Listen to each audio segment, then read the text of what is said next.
Look at that. So we are live. And this is probably one of my proudest moments on my YouTube channel so far, because I have Mark Deco, the Bush Bee Man. And it's, what time is it there in the morning, Mark? It's not quite 7:30 at the minute, Lawrence. So 7:30 in the morning there, and it's 4 minutes to 11 in the UK. And I still can't get over the fact that I'm talking to you, and then like milliseconds later, you can actually hear me. So John, I've been talking to Mark's son constantly, and I've called him John, so I've got it wrong within the first couple of seconds there. Mark, thank you so much, the Bush Bee Man, for coming on to my chat. Welcome. Do you want to introduce yourself to my viewers? Yeah, cool. Well, thanks for having me on, Lawrence. I'm Mark Deco, the Bush Bee Man from down here in Australia, little old South Australia. I reckon I'm in the desert, and I think Lawrence is in like a damp paradise, I would have thought, in comparison. Would that be a fair comparison? Yeah, it certainly is. It is like probably been about 8 degrees today, and it's rained, and that's pretty much par for the course that you'd get in North Wales. So I'm very, very jealous of your amazing climate. So I've got a few questions that I'm going to ask you today. We're just going to have a little bit of a chat. I've watched so many of your videos. They're so much fun. You bring so much fun and joy to everything beekeeping, and craziness as well, which is what I really love. So how did your... Yeah, that's my favorite bit. So how did your channel start? Oh, basically, I started getting into beekeeping a bit more in depth. Like, I'd been playing around with bees for a while, and then I thought I'm going to get a bit more serious about this. And my son, John, who's into filming and camera and wanting to build a bit of a internet presence, I guess. And I thought, well, here's a chance. I can talk and he can film. Let's just shoot some stuff and see what happens. And we did that. And I think we got, 4 or 5 episodes sort of in the can or whatever. And he was showing his wife, who was rolling around on the floor laughing at our second episode, and we kind of decided that this was a good idea. And I reckon if we can make her laugh, we can get anybody to laugh. Oh, well, you definitely achieve that like all the time. I love watching your videos, and they are so much fun. And it must be so nice doing it with your son as well. Like, what a nice thing to do to kind of bond. Oh, mate, it's incredible. Yeah, no, we've definitely had some moments discussing him growing up. I think that's probably the coolest thing, is spending enough time together, and we get to have a adult conversation and retrospect about, I guess, how he viewed growing up and how I thought it was as the dad. It's fascinating, those conversations. I think when we're driving for hours to get to a bee site or something, there's no radio reception, so you got to talk about something. Yeah, and you just have like such good adventures. So what's the scariest thing that's happened there? Because we were just chatting before how things are pretty chilled out in Wales, and not much happens, and there's just a lot of sheep. But Australia, like, everything is pretty much killer in Australia, isn't it? So what's the scariest thing that's happened while you've been doing your channel? Well, I don't know. I mean, that is I know when you have your tourist card, it says all the things that are going to kill you over here. But like, I remember I had some backpackers. I think they were from Sweden, I think, or somewhere. And they were nervous to get out of the car because they thought, man, there's going to be some spider jump on them or whatever. But we don't actually see that many killer things. I mean, they're all around us, but they're not really interested in killing us that much. So, no, it's funny. Good. On the BBC website this morning, there was an alert to say that there's a new disease from a tick that if you get it, it can just kind of make you a little bit sick. And that was like headline news in the UK, that there's this new tick disease. I was thinking, in Australia, they just have like spiders that just kill you for fun. But I know, maybe it's not that bad. No, well, there's a lot of us living here, so it's not that often. But you got to be a bit aware when you're out in the bush, especially that you don't tread on a snake in the grass or something or other, as the saying goes. Oh, definitely. So next question on my list is what is the stupidest thing you've done while you've been working with your bees or on your beekeeping channel? I think the stupidest thing I had to do would have to be, I don't know, about episode 150, I think we were up to. And I went and got a crane off an old truck, and I thought, okay, well, if the truck starts, I'll drive the thing home. And I fooled around with it a bit and put some fuel in it and got a battery, and the bloody thing did start. And I thought, here we go. Yeah, that'll be all right. I'll drive it home and I'll take the crane off when I get home. But of course, the thing had been in this bloke's yard for 10 or 15 years or something, I guess. So I got about half an hour down the road and she overheated, and I thought, damn, that'd be right. I had actually filled up the radiator, but I think there was a whole hose that wasn't real well. Anyway, back in the day, you could take a radiator cap off, like just crack the first bit, and you would get, let the steam out. And anyway, I thought, well, that'll be right. I let it cool down a bit, did that. But I'm in the cab with a rag, and I cracked the top of the radiator, and boom, the bloody thing, because the old cap was rusty and shit, and so steam and water went everywhere. And yeah, anyway, you can check that out. I don't think that's about episode 150 or something, but absolutely. And what happened? You just got stuck. I just got, luckily I didn't get real burnt, just up the side of my face and a bit on my arm, but nothing too terrible. That was definitely epically stupid. Again, you don't get that in the UK. So one of the things that radiators, don't you? Well, yeah, radiators because it's so cold. But yeah, if you break down, the worst thing you're going to get over here is a shocking cup of tea from a service station.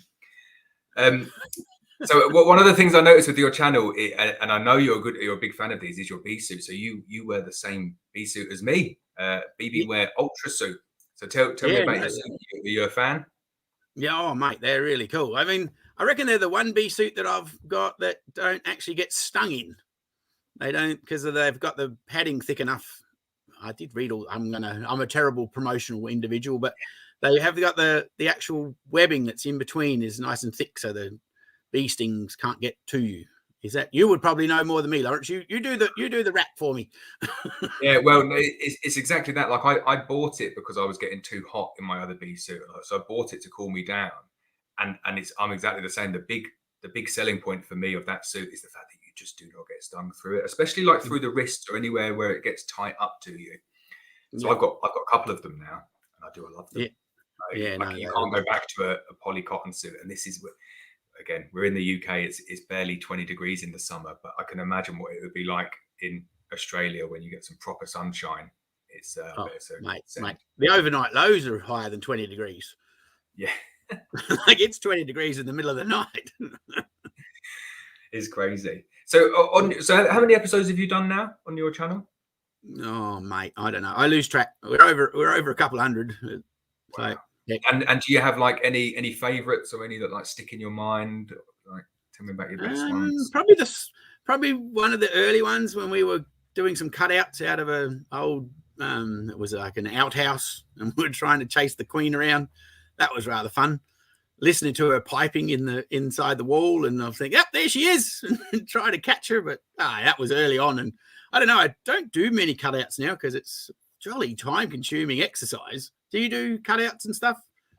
So I've done a couple of cutouts. I've never done them on video, and I'd love to do more because I think they do really well in terms of people watching them, especially if you plant them in, like, I don't know, toilets or something like that. Not mentioning any names, any beekeepers that do that, but they do tend to do very well, don't they, on YouTube? So I want to do more, but you can't do them on your own. You need someone to film you, don't you? Because you know what it's like with cutouts. Like you get so sticky and you're just covered in it. And then you're trying to film yourself at the same time. So no, I need to find myself a production engineer. Yeah. No, that makes perfect sense because mate, you're quite right. You need a special pair of gloves to throw away after that job. Yeah, definitely. But I'm going to do more, and I want to do more swarms. Like the problem I have is I work full time doing something outside of bees, so I have very limited time, and I can't be reactive to swarms, and I can't be reactive to cutouts and things like that. So I'll have to maybe when I retire, a few years yet. Yeah. I reckon it's interesting when people do ring you up about a swarm, and they'll ring you up and they'll go, "Oh, I've got a swarm at my house. Could you come and get me? Come and get them." And I'm sort of thinking, hang on a minute, this is November. I reckon it might not be a swarm anymore. And I say, so how long's it been there? Oh, a couple of years. And I said, well, where is it? I said, they say, oh, it's in the shed. It's coming in and out of the little gap. And I'm like, well, it ain't a swarm anymore. It's something else now. It's an established home. We get it a lot. And you can kind of tell throughout the time of the year what it is. And you ask the questions, and it's either like solitary bees. Get a lot of solitary bees when people say, oh, there's bees coming out of my wall. It's solitary bees. Get a lot of bumblebee nests. Get a lot of wasps. Yeah. And then sometimes it's a swarm. So what I say to them now is, if it's a swarm, take a picture and send it to me, like WhatsApp it to me. And you know, if it's a swarm, it's a swarm. But even then, I've got a few people like who live near me who I just forward the message on to, and they're dead keen, and I'm jealous, and I'm at work, and they're out having fun catching swarms, and I'm working. Yeah. The joys of it all. So tell me about your fish tank beehive. Like I was going through, like looking through some videos, and that was the one that stuck out for me. I thought, oh, that is so cool. So how did that even happen? Did you turn the fish tank into a beehive? Yes. Well, I had an old fish tank, and I thought, here's a cool idea. I'll make a top bar beehive out of a fish tank, and then we'll be able to watch them expand and grow, and which worked really well. They did very nicely in there, because I basically, what did I do? I turned it upside down, so I had the roof down the bottom, and then I took the seal out. So it was basically the walls in the end, so I didn't have a glass bottom as such, because I figured otherwise they wouldn't be able to breathe. And then, as in a bit of air circulation and stuff. So it was really just an observation hive idea. And then we live streamed a fair bit of it, which was kind of cool during when everybody was trapped inside their house. Yeah. So people quite enjoyed sitting around. They had, I guess, levels of boredom. So they were watching bees flying in and out and building their home. And then the bees eventually covered the cameras up. And then, anyway, we moved on. So what happened? Did they just swarm? Did they in the end? Well, no, they filled the jolly thing up. They did so well. It was crazy. And then I thought, that getting a little bit awkward to work on the veranda, because they're on my wife's veranda, which is even more exciting. So she started getting annoyed that there was sticky muck everywhere. So I thought I better transfer them into a manageable hive, which is what ended up happening. So now they're a flow hive on the veranda, which is rather interesting. Oh, cool. So what do you think? What do you think of flow hives? God, if there's one way to be divisive between beekeepers, is to talk about flow hives. Oh, mate, isn't it a contentious little exercise? I think they're a fascinating idea if you just want a couple of beehives and you don't want to have all the extractions and all the stuff. And I don't know. I mean, I think they're incredibly clever. That's what I reckon. And the boys are done a good job. They're really nice blokes. I've met them and talked to them, and they're down to earth, just a father and son duo that came across a good idea and made it happen. And so I don't know. I wouldn't think you'd want to go out and have 1,000 of them, which is actually the interesting thing about the flow hive idea, was that they were going to create them for commercial beekeepers, so that you could do in-field extractions. And of course, when it found out how much a jolly frame cost and the expense of it all, they went, well, maybe not. And then they had a few hobbyist beekeepers that thought, wow, that looks pretty cool. Maybe we could have that. And away they went. And so I guess there's a lot of pushback from the commercial people. And I don't know, maybe some of it's that they're jealous they didn't come up with $1 million idea. Yeah, I'm jealous I didn't come up with the idea, because over here there's a lot. If you put like something about a flow hive on a forum, the amount of people that just say they slate it and say it's rubbish, and then you say, well, have you ever used it? And they say no, and then you're like, well, how do you know then? So I thought, I'm going to have a go on one of these. So I bought a flow hive and had a good play around with it last year, and it was great. I had so much fun with it, and I was just I remember sitting at the back of the flow hive, and you turn the taps on, you see the honey come out, and I remember taking the first jar of honey to the landowner, and they live up there at this really nice estate.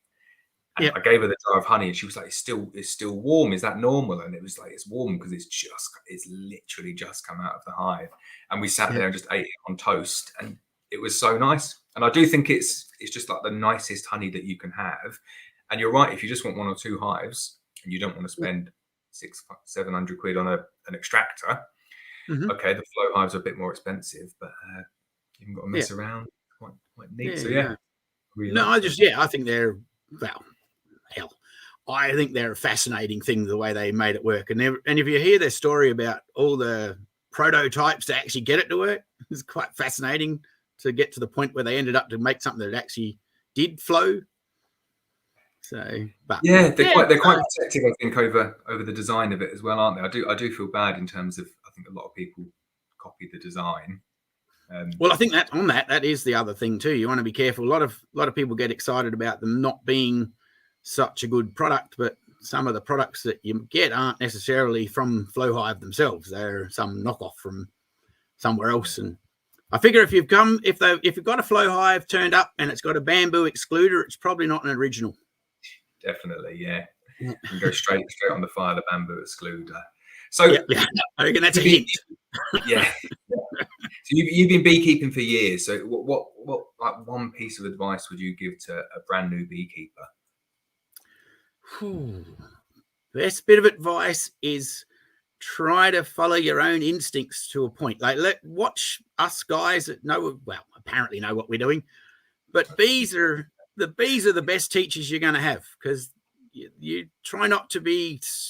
I think a lot of new beekeepers are afraid of doing the wrong thing because there's so much information and so jolly intense, isn't it? I don't know. That's my opinion. Half the reason why I started a bit of a light-hearted chat about beekeeping, because when I was trying to learn a bit of stuff, I thought, man, these guys are intense. They make you feel like, if you have one bee get crushed under a lid, you're going to hell or something. It's kind of crazy.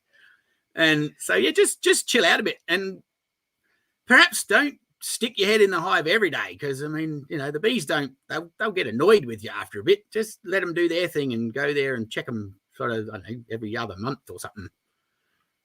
That's usually a good start. Yeah, it's good advice. I think the one thing that I always say to people is just like, don't accept what other people say. Just try different stuff, because there's so many myths that are peddled in beekeeping and so many people's views, and they've got their own agenda and they're trying to say, well, don't do this because of that. But I just say, well, just try it all. Like, you can do it a million different ways, and you might stumble across something new, or you might stumble across something that somebody else says is really bad, but you like. So just keep an open mind. Yeah, no, I agree. I think that's definitely the go. Is just I think for me, beekeeping, there's probably 50% of it is pretty solid and not too many grey areas. You check your brood, make sure your queen's laying. Make sure they got some water, make sure they're not starving to death. And then the other 50%, well, as you say, you can pretty much have a crack at anything. Yeah. So they're all my scripted questions. So you'll start noticing now they're going to be unscripted questions. You don't know what's coming now. What's the differences between like our beekeeping in terms of honey yield in Australia? Like, what would you get from an average hive in a year, like really average? Well, the weirdest thing down where I am in South Australia, we can have seasons where we don't really get a whole lot of anything because the girls are just producing enough honey to keep themselves alive. But if in New South Wales and Queensland, they have more tropical and better weather. So that's probably where a lot more, I guess, larger operations operate up there. But we would get, I don't know, probably on a good season, a couple of supers full. So like 20 frames out of a hive or something like that. Just depends, because eucalypts are so weird. They'll produce some years, and some years they'll flower and have very little nectar in them. And that's most annoying because they look spectacular. The girls are real busy, but nothing happens. Yeah, that would be frustrating. Okay, so I don't think it's that different. Like we maybe get like a little bit more than that here, but we're wet, so it doesn't get roasting. I think that's probably the thing. In Europe, you probably seasons are fairly like a lot quicker too, aren't they? For as far as when they're foraging. Oh yeah, like for us here, like in terms of honey in North Wales, it doesn't really start until May, and then it's done kind of. We've got like a bit of heather, but if you take the heather away, it's done by middle of August. Yeah, right. So it's not a long season. Yeah, that's it. And then there's only 1 or 2 weekends where you get any sunshine. Wow. You to try and schedule it in. Goodness gracious, that's so. What kind of honey? Yeah, I talk in jest sometimes about Wales. It is lovely on a nice day. But so, what kind of honey do you get? Like what plants yield to give you? Mainly eucalypts are probably our biggest honey producers. But we do get some citrus when I go on the citrus orchards, which is nice. And then we do a bit of lucerne as well, which is to help the lucerne boys get some seed.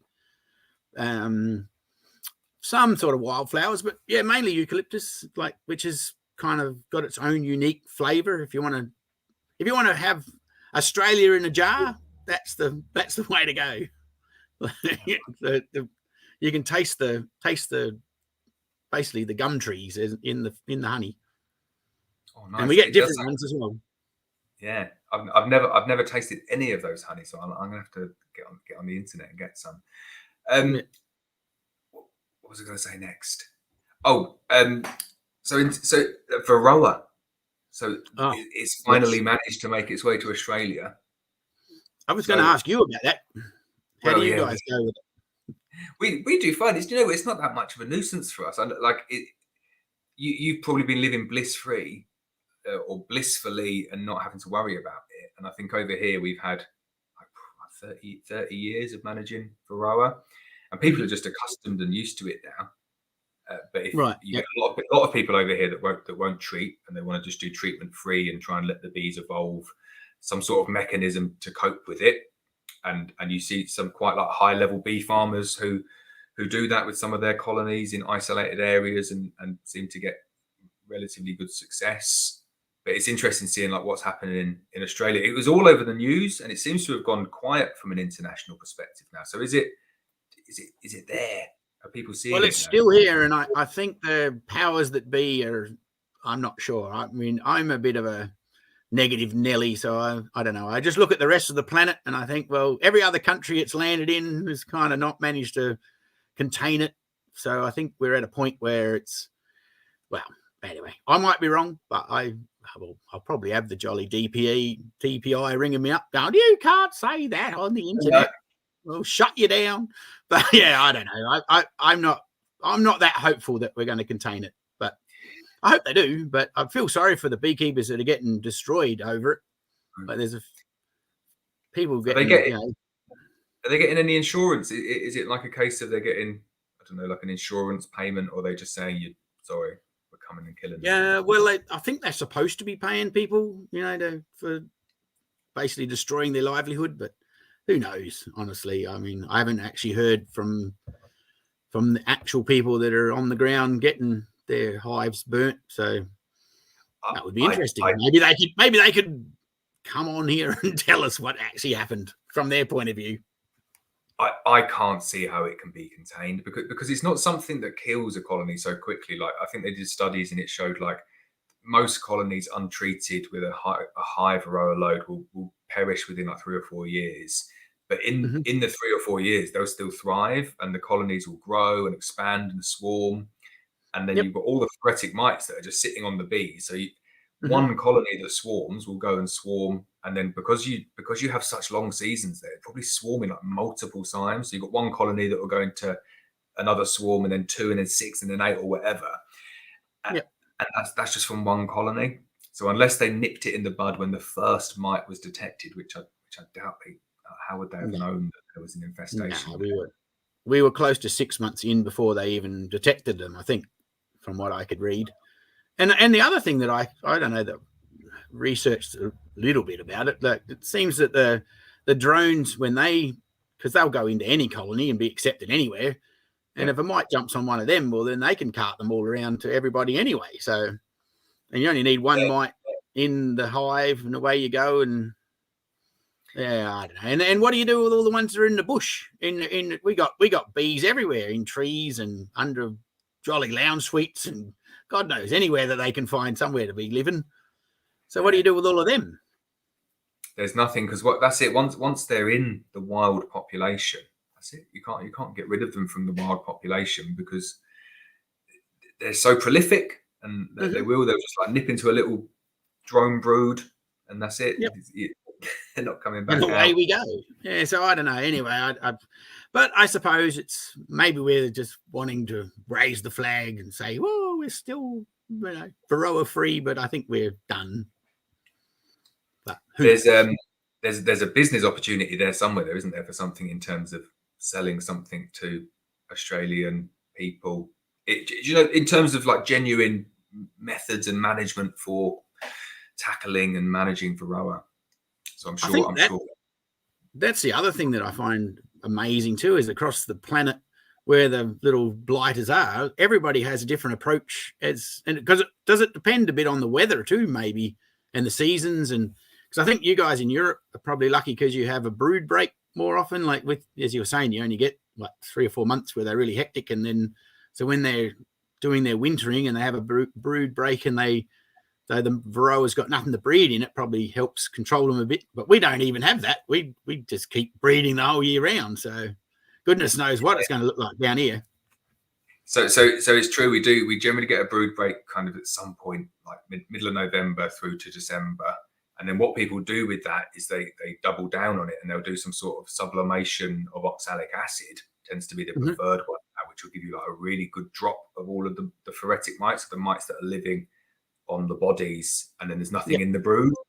So I suspect there'll be some sort of queen trapping going on in Australia, which will give you a forced brood break, and then you can do oxalic acid sublimation. I think that's what they tend to do in America. What's his name? Fred Dunn did a video recently on that.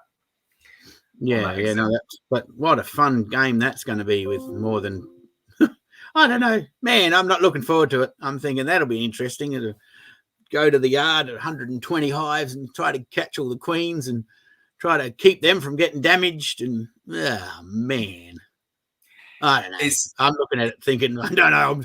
I'm not planning on expanding until they turn up and I figure out where I am. It's going to be a struggle for you because I bet in Australia you get a lot of movement of hives as well. Like, the people take their hives like hundreds of miles to go to try and find forage, or are they kind of mate, it's hectic. And the next worst thing is they're having a big fight here at the minute in the almond industry because a lot of the New South Wales beekeepers travel all around Australia to field, to pollinate the almond orchards. And of course, so beekeepers from everywhere, a bit like what happened in California, same sort of caper that went on there. All the beekeepers end up in the same place for a month. So, you only need one beekeeper that's got some trouble and everybody's got it then. Yeah. So I don't know. I'd love to see some sort of like data on it over the next few years in terms of where it first started and then where it's like plotted around Australia to see how it's traveled around. Like, I'm sure that data will exist. Yeah. Oh, they've got some maps with their little red zones and blue zones and whatever else. And me, I don't know. I would be happy if they do, if it doesn't get to South Australia, but I don't know. I'm not holding my breath. I'm sure you'll manage it if it does get there. Yeah. So what are you up to today? What you got planned? I'm going to bed after this because it's 11:30 in the UK. That's fair, cop. That's a fair cop. I'd probably be going to bed too. No, I'm actually trying to fix a piece of machinery on my almond orchard today because I've busted a chain and I'm old, so I got to, I don't know, whatever it was, 5, 6 o'clock last night, and I thought, when I was a young fella, I would have stayed there and fixed it and got it all organised. And I thought, I'm going to go home and have a glass of wine and go to bed. Very nice. I can't believe that you've got your own almond orchard. It's amazing. Yeah, how big did you say it was? It's about 50 acres. So it's only, in terms of almond orchards in Australia, it's only little. So, but it's good enough for me. Keeps me out of trouble. But you don't like almonds. Well, not particularly. No, I eat a few when I'm harvesting to make sure they're dry, but I wouldn't sit down to a bowl of them. But maybe if they were sugared, and my wife used to make really nice toffee almonds, but anyway, maybe I got too tubby for them. So what's the bit of machinery that's broken? What have you got to do with it? It's called a pickup machine, which is there's 3 bits. You have a shaker, a sweeper, and a pickup. So it's basically 3 passes through the orchard, and this is the final bit that you're basically picking up the almonds off the ground. And so there's heaps of sand and sticks and leaves and dust and crap going everywhere. But it wears out reasonably easily. And so I'm the maintenance man because I'm only little. So gosh, I bet you love that. I'm absolutely rubbish at fixing anything like that. I had my lawnmower broke last year, and I spent like 3 hours trying to fix it, and then gave up and got someone else to fix it. Absolutely shocking. I'd love to be good at it. I want to be good at it, but I'm not good at it. Rubbish. Yeah. No, it's sometimes it's a necessary evil because Joe, you ring up the bloke who's charging $120 an hour, you get motivated quick. I can imagine, yeah. And I guess there as well, like, I don't know, are you like quite isolated where you are, or have you got like are you in a town, or because where we are, you just go and get fixed, it's easy. Yeah. No, there's plenty of people. Actually, we've got, I don't know, 7,000-8,000 people in the little town next to where we live. So it's not too bad. And we've got mechanics and I don't know, machinery shops. And my son-in-law, who's down in the city, always makes me laugh because he'll come in and he'll go, "Hey, there's a crash repairs. How does the crash repair make any money here?" And I said, "Well, there is cars and people and accidents, and there's more than one." Yeah. He's not just going around crashing into people, is he? And then No. It just finds it fascinating because he thinks we're in the middle of nowhere. Yeah. But that's all right. It's good. Sorry, I'm taking the topic of conversation away from beekeeping. I'll get it back to beekeeping. No, we've drifted away. I was going to ask you, how did you get into beekeeping? Oh, so I was playing rugby one day, and I came back home, and there was a swarm like properly up in the air in my garden, and I was just stood there. I was just like, "Oh, this is like, that's it. The world is finished now. This is like typical plague." And then it settled on a tree outside the garden, and the beekeeper came round, and I was intrigued, but I didn't think this is for me. And then the same day next week, I came back from playing rugby again, and the same thing happened, and I took it as a sign that this colony was meant for me. So I kept it, put it in my garden, and then completely lost my mind. And just, you know what happens with bees when you get a colony of bees. And then I had 1 and 2 and 4, and then within like 3 or 4 years, I had 150 hives. Yeah. So it got out of control very quickly. But doesn't it just? And aren't they so addictive? That's the thing that I think people don't understand. If they're not into bees, as soon as you get them, they're so fascinating. Every time you go to the colony, there's something different happening, and there are all these little creatures that are relying on you to make sure they're all right. Oh yeah, I love it. I was talking to Stuart Spinks, does like a beekeeping channel over here, and we were both agreeing in terms of how evocative it is. And I just had this last week, like the first inspection of the year, when you open it up and you pull out the frame, and the smell of like the beeswax, the propolis, and the honey, and like I swear it's good for you, because it just gives you this feeling of like, wow, it's amazing. But also for me, because I've got a desk, like I've got an office job, so I sit at a desk most of the time and just have meetings. But being outside in the countryside, and where it's just quiet and the bees are flying, and it's just quite nice and peaceful, isn't it? No, it's gorgeous. Yeah, definitely a different pace. And you've got to go at the bees' pace too. When you open them up, sometimes they'll go, "Oh, I'm not talking to you today." Then you've got to go on to the next one. Oh yeah, I get that a lot. Generally, I'm just taking my hood down. It's like bang, straight in the face. Yeah. Oh, don't they just know? Yeah. Amazing. So how do you manage your colonies for splits and swarms? Have you got like a certain method, or do you just leave them to it? Well, I basically, it's both ends usually is what happens. I normally do my the splits and swarm sort of manipulation in the spring, and then I'm just coming into autumn, and then I'll do some actual requeening and do some little splits and nukes that I'll feed up during the winter. It really depends what the season's doing. Like this year's kind of come in a bit cool, so I'll see what happens. So just another couple of weeks. We're all sort of starting to figure out getting wintered down. So I don't know, but it's a bit different to your wintering down, because the girl's not really sitting still. I watch the Canadian dudes, and they put them in a fridge to keep them warm. I think that's rather interesting. It's crazy, isn't it? Like we say it gets cold here, it doesn't. It's just damp. It's kind of like damp at about like 1 degree most of the year, but he gets proper cold. I always remember it's like minus, I think it's minus 40 degrees is the one. It doesn't matter whether it's Celsius or Fahrenheit. It's just bloody cold. It's cold. Yeah. No, I don't know. I just instantly freeze, I think. Yeah, but it must be different. And I just realised there that you're coming into winter, aren't you? I think we're at the same point here, but no, because over here we're supposed to be coming into spring, and we've just not got to it yet. Normally it would be like nice weather now, and we'd be making our splits and getting straight into the season, and it's really slow this year. It got very, very cold. We had 12 inches of snow like 3 weeks ago. Wow. That's pretty late. Yeah. It's crazy, isn't it? I don't know. The weather's I did hear that in Europe, some of the more, I guess, traditional flowering has gone a little bit off kilter. So you're not 100% sure what's going to flower at different times now? Yeah, it went weird. Back end of last year, there were lots of things that didn't flower properly, like in the summer, because it got too hot and a drought, and then you had this like prolonged summer, and then they flowered again, and then they got hit by the cold, and then we've had a really weird one now. Like we've got loads of cherries out, and I'm chatting to a guy who's doing cherry pollination, and it's just too cold, and so the crops later on in the year are going to be really hit quite bad, I think, for the early flowering fruit. But hopefully it picks up.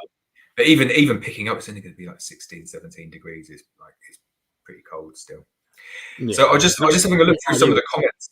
Yeah, there's a couple of comments on it, so I'll pick through a few of them. There's one from Claire saying that you have small hive beetle over there. So we don't have that here. So we do.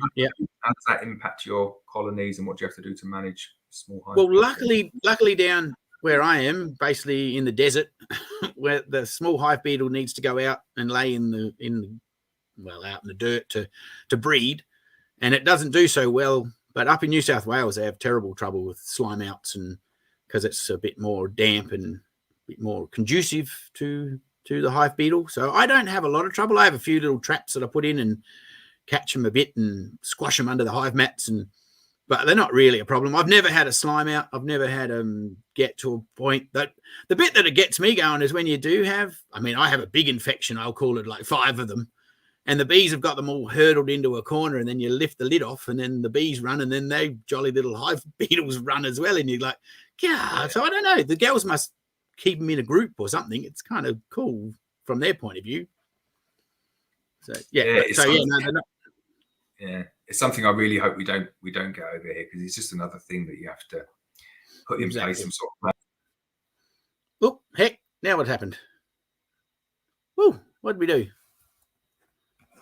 Heck, what happened then? Uh-oh, what have I done? Lewis, I've lost you. What did I do? Where is this mouse gone?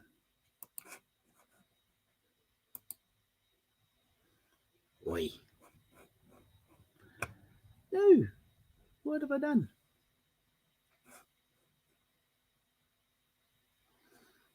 I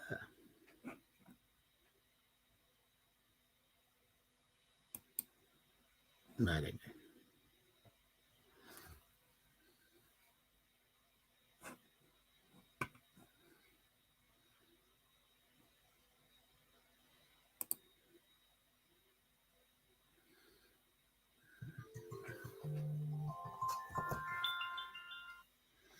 Help! Hey, Dad. Hey, I don't know what happened. Maybe were you meant to be finishing? No. Oh, okay. Well, then just wait for him to come back to start having it. Can you see the live chat? No. Okay. Well, maybe just talk about whatever you want to talk about. Well, I'm just talking to myself. Yeah. All right. I think I'm still going, but I don't know where Lawrence went. Yeah, I don't know. I think he got disconnected. Jolly upside down, isn't it?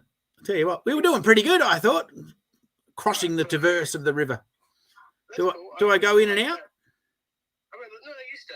I got the live chat, so were you taking questions from the live chat? Or yeah, that's where we were just getting up to that bit, and then he disappeared. All right.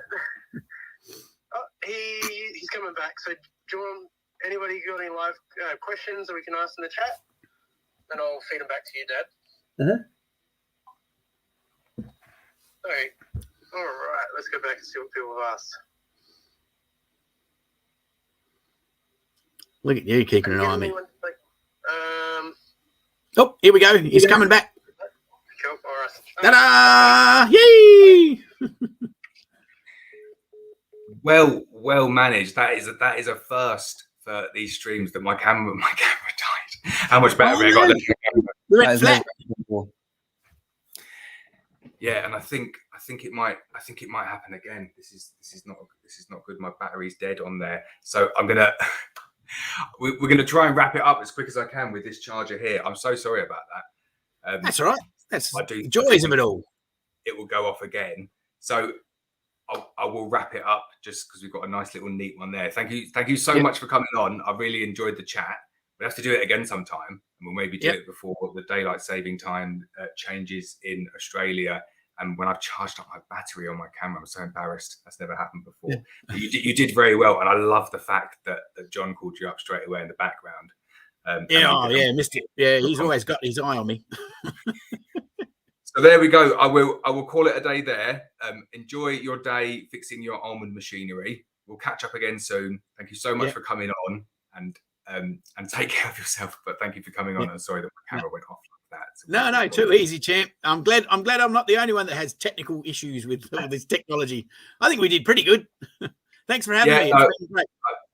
I really enjoyed it. I'll close it down there. Take care. Cheers, Mark. You too, Lawrence. See you, buddy. Bye.